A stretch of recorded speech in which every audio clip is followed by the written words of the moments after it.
Alright, so I'm going to show you a little bit about the speaker flyware before we get it stacked onto the stack bar, the fly bar. The speaker comes with a bag of accessories, little pins, and optional feet that you can insert into those holes there, the pre-cut holes. But right now I want to focus on all the pins and the fly bars that are associated with them. So on the front of each side of the speaker, you're going to see there's a pin spot that holds in the foot on the front and then back. If you were to let this go, the pin will drop. It's not going to drop obviously too far because we've got this sitting on the case, but I'll get Josh to kind of show you how to pin it back in. Basically what you're just going to do, you're going to lift up on the foot itself, and then you're going to pin it in, and it rests on the pin itself right there. So that's all you're going to have to do for the front one. When we get that into the stacking position here in a second, you'll let that foot slide out, and we'll show you where to pin it into the fly bar.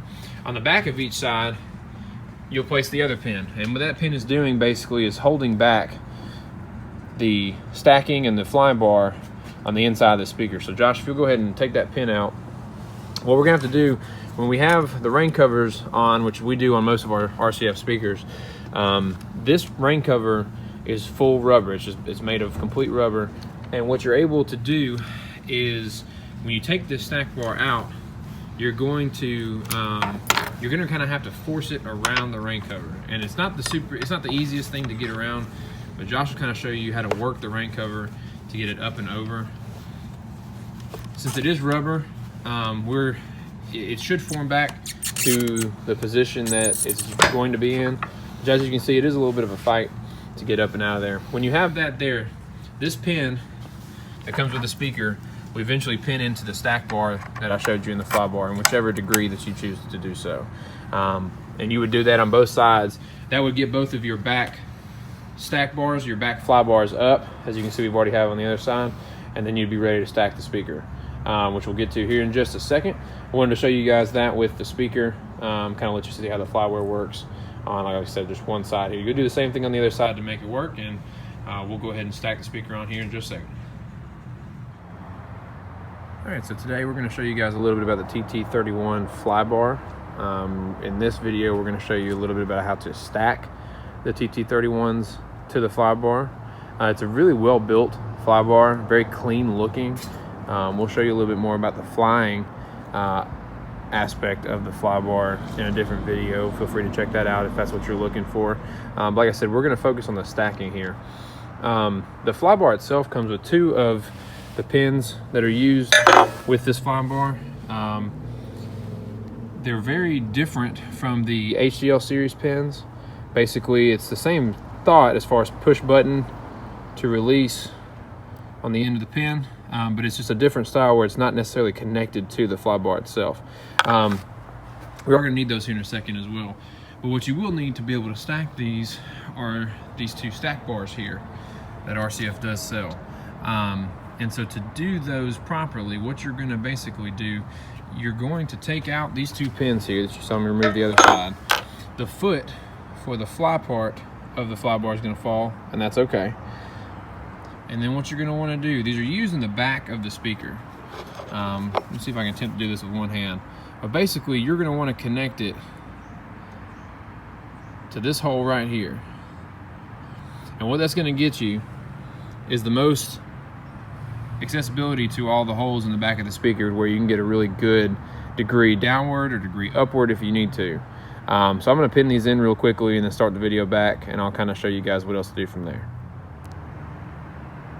Alright, so now that we've got those in, you can see they're both leaned back like so. And that's basically where you're going to start when you stack your speaker. Here in just a second, I'm going to get Josh to help me stack one of these speakers, and I'll try to get him to do it while I show you exactly what the steps he's doing. But you can see the pin just slides right through there, locks in the fly bar, the stack bar, to this topmost hole. There's three different holes here, and you want to do this topmost hole here at the top in the far back. This is the back of the fly bar, stack bar in this instance. This is the front over this way.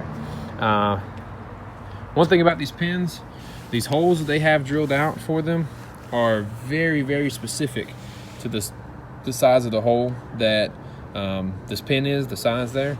And so you're gonna have to be pretty spot on when you insert the pin, or else it's going to feel like it's not going to fit at all. But once you do finally reach that right spot, it should fit in pretty easily, and you'll be able to kind of work with the stack bar from there. So we're here in just a second. We're going to start the stacking process with the speaker, and we'll get that stacked up and kind of show you guys how that works. All right, so we're going to stack the speaker here in just a second. What I did, I went ahead and got the pins near where they're going to go here in just a moment when the speaker does end up sitting on top of the stack bar. You can see I've kind of got them in the positions there with the stack bars themselves for the fly bar already in position and pinned in as we did earlier. So Josh will go ahead and bring the speaker over this way. And what we're going to do to make it easier for him is we're going to start on the front feet, because what that'll do is actually stabilize the speaker. You can see he's got it set there. He's going to want to pull the speaker back just a little bit to where those feet do fall through.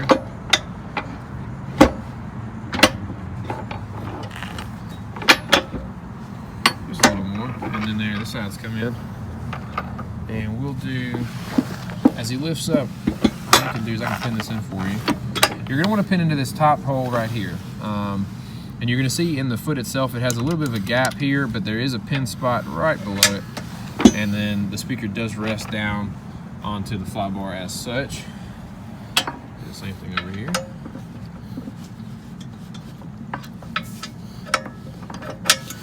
All right, got that in there. The back side, we've already done the stack bars here. So Josh, you can see, he's already got them pushed in here. Let's go all the way to 0. I think that'll make it a little easier for you too. That'll get you the full downward direction for these speakers. And so once he's got the lift using that top bar, he's going to pin that in. I'll hold that for you.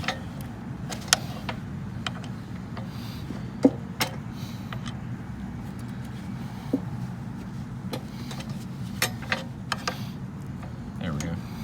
Try that.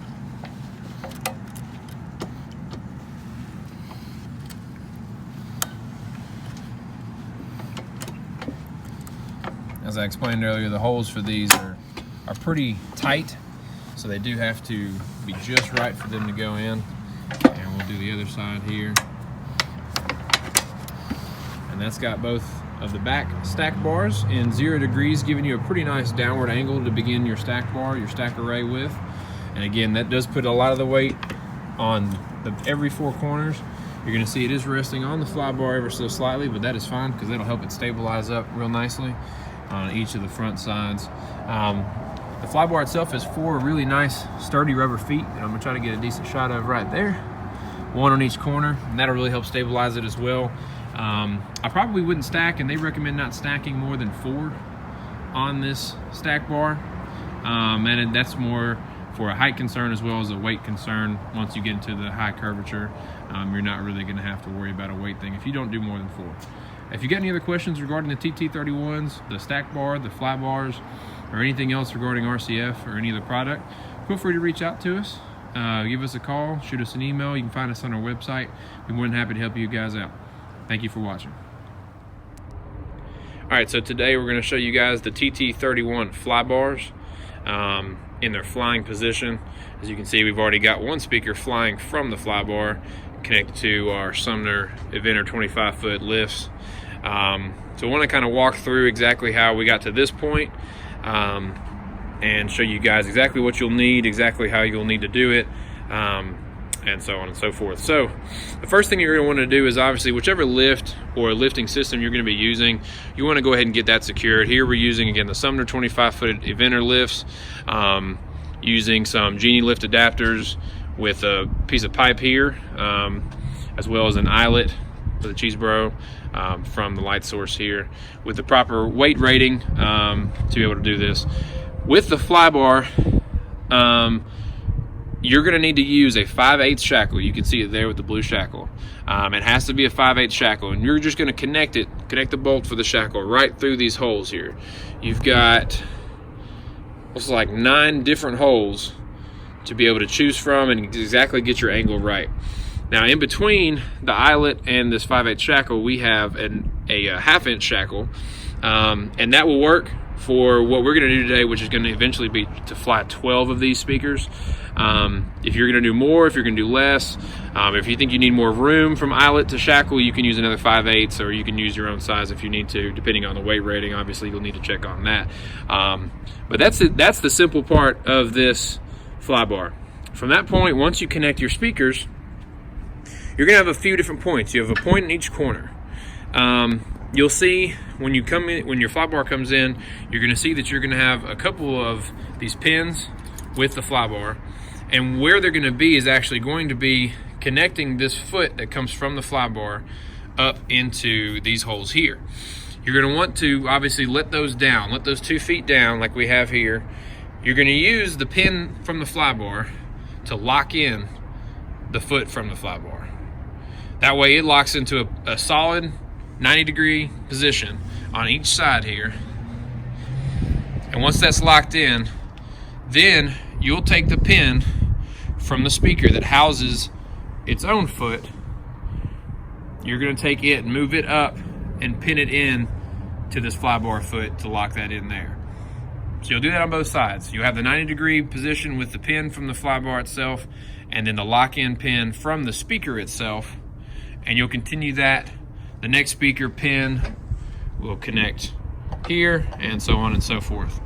And you'll do that on both sides. I would start with the front, mostly because that gives you 2 points of real easy. It has a lot of the weight up here in the front, and then you'll be able to do your back points. Now your back points, since this is a 4-pin, a 4-corner system, it gets a little bit interesting here, especially if you already are flying like we did. If you have this resting and you go ahead and pre-connect your fly bar to your speaker before you connect it to your Sumner or your Genie, might be just a little bit easier than what we did. But what we did is went ahead and connected the fly bar to our Genie, and then did this way. The back fly bar or stack bar from the speaker itself will swing up, and you'll pin it in here to this middle hole out of these 3, the most middle to the fly bar, I should say. And you'll use the pin here to pin it up this way. And again, that will continue. The next speaker that you hang, you use its pin with its fly bar to connect into whichever degree angle you're wanting to use. And again, you'll do that on both sides. I'll show you on this other side over here. You can see we've done that there. Now, we went ahead for just this video here, we went ahead and connected our blue 5/8 shackle to the middle hole. Since we are going to fly 12 for a demo here and a shootout that you'll see in another video between this speaker and another RCF speaker, we're probably going to have to move that to give us the room that we need here in the back once we fly the 12 complete speakers. But we went ahead and just did the center portion there. That way it would be easier for us to go ahead and connect to the speaker itself, give us a little more level ground there. So you can do that whichever position you think that you need to for your fly point.